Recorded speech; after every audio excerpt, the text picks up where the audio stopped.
რეპრესიული რეჟიმის შენიღბვის სასოწარკვეთილი მცდელობა. ასე ეხმაურება ქართული ოცნების მიერ თავის მართლების მცდელობებსა და საერთაშორისო პარტნიორებზე თავდასხმებს ევროკომისია. გზავნილი მკაფიოა და მწვავეა. ევროკომისიის სპიკერმა დღევანდელ ბრიფინგზე ოცნების მთავრობა რეჟიმად მოიხსენია.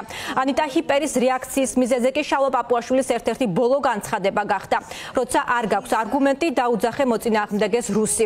აი ასე მიმართა ერთპარტიული პარლამენტის თავმჯდომარემ კრიტიკოსებს. მას და მის თანაპარტიელებს ევროგაერთიანება დღეს კიდევ ერთხელ ახსენებს, რატომ არის ქართული ოცნების მმართველობა რუსული. ევროკომისიის მწვავე გზავნილებით ლუკა ხაჩიძე ბრიუსელიდან. დიახ, რაც ცოტა ხნის წინ მოვისმინეთ ევროკომისიის სპიკერის მხრიდან ფორმულას კითხვაზე პასუხად, შეიძლება ითქვას ერთ-ერთი ყველაზე მკაფიო და პირდაპირ გამოხმაურება ოცნების ნაბიჯებზე. ბრიუსელისათვის ოლიგარქის მთავრობა არის ერთმნიშვნელოვნად რეპრესიული რეჟიმი, მიუხედავად იმისა, თუ რას ამტკიცებენ ივანიშვილის წარმომადგენლები. ამ შეფასებისათვის თავად ოცნების მთავრობამ მისცა ევროგაერთიანებას არგუმენტები, განსაკუთრებით ბოლო თვეების განმავლობაში, როდესაც ხალხის ლეგიტიმურ პროტესტს ძალადობით და წამებით დაუპირისპირდა და მესამე სექტორის და მედიის მიზანში ამოღებით წამოიწყო კრიტიკული ხმების გაუქმების კამპანია. ზუსტად ის, რაც პუტინმა გააკეთა რუსეთში. ქართული ოცნების განცხადებები კონტექსტისა და ქმედებების კუთხით აშკარად რუსული პროპაგანდის სახელმძღვანელოდანაა ინსპირირებული. როდესაც ვუყურებთ რა ხდება საქართველოში, ხედავთ რომ ფაქტები სიტყვებზე ხმამაღლა ლაპარაკობენ.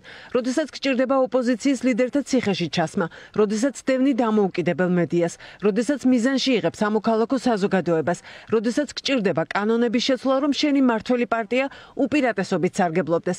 ამ დროს შენ დემოკრატიის ენაზე არ საუბრობ. ეს არის ქმედებები, რომლებსაც ჩვენი მხრიდან ყოველთვის ვგმობთ. მკაფიოდ ვეწინააღმდეგებით ნებისმიერი ფორმის ძალადობას ვერბალური თავდასხმების ჩათვლით, რასაც ვისმენთ ქართული ოცნების მხრიდან, არის რეპრესიული რეჟიმის შენიღბვის სასოწარკვეთილი მცდელობა. როდესაც ვსაუბრობთ ოცნების და ევროკავშირის ურთიერთობაზე, მთავარი საკითხი ახლა მაინც არის უვიზო რეჟიმის შეჩერების სერიოზული რისკი.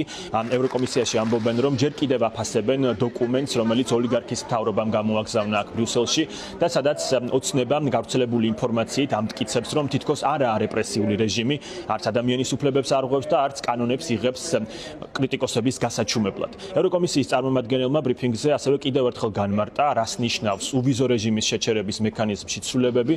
როგორც იცით, შეჩერების მიზეზებს შორის მალე გაჩნდება ადამიანის უფლებების მდგომარეობა, საკითხი რა მიმართულებითაც საქართველოში სამწუხაროდ ძალიან მძიმე მდგომარეობა ამ შეფასებას იზიარებს ბრიუსელიც, რაც ცოტა ხნის წინ ევროკომისიის წარმომადგენელმაც დაადასტურა. სერიოზულად ვართ შეშფოთებული ფუნდამენტური უფლებების შელახვის გამო საქართველოში. გავეცით რეკომენდაციებიც უვიზო რეჟიმთან დაკავშირებით. ყველა დანარჩენს თავისი დრო ექნება, რაც შეეხება უვიზო რეჟიმის შეჩერების მექანიზმს, ეს არის ჰორიზონტალური ზომა და ეხება ყველა ქვეყანას, რომელსაც ევროკავშირთან უვიზო რეჟიმი აქვს. მივესალმებით ევროპარლამენტში უვიზო რეჟიმის შეჩერების მექანიზმზე ახალი წესების მიღებას, რომელიც შევთავაზეთ 2023 წელს. ახლა მას ვიდრე ძალაში შევა საბჭომ უნდა დაუჭიროს მხარი. მექანიზმი შეიძლება ახლავე ამოქმედდეს უკონტროლო მიგრაციის ნაკადის უეცარი გაზრდის რეადმისიის თანამშრომლობის ნაკლებობის ან უსაფრთხოების რისკების შემთხვევაში. ახალი წესები კი ქმნის მისი აქტივაციის ახალ საფუძვლებს. ეს უკავშირდება სავიზო პოლიტიკასთან შესაბამისობის ნაკლებობას, მოქალაქეობის გაყალბებას, ჰიბრიდულ საფრთხეებს, მიგრაციის ბერკეტად გამოყენებას და მესამე ქვეყანასთან ევროკავშირის საგარეო ურთიერთობების გაუარესებას. ეს შეიძლება მოიცავდეს ფუნდამენტური თავისუფლებებისა და ასევე საერთაშორისო სამართლებრივი სტანდარტების სერიოზულ დარღვევებს. მოკლედ რომ ვთქვათ, ახალი წესები უფრო სწრაფი და გადამწყვეტი ნაბიჯების საშუალებას იძლევა უვიზო რეჟიმის შეჩერებასთან დაკავშირებით. ახალი საფუძვლებით უვიზოს შესაჩერებლად პროცედურა უფრო მარტივი და მოქნილი იქნება.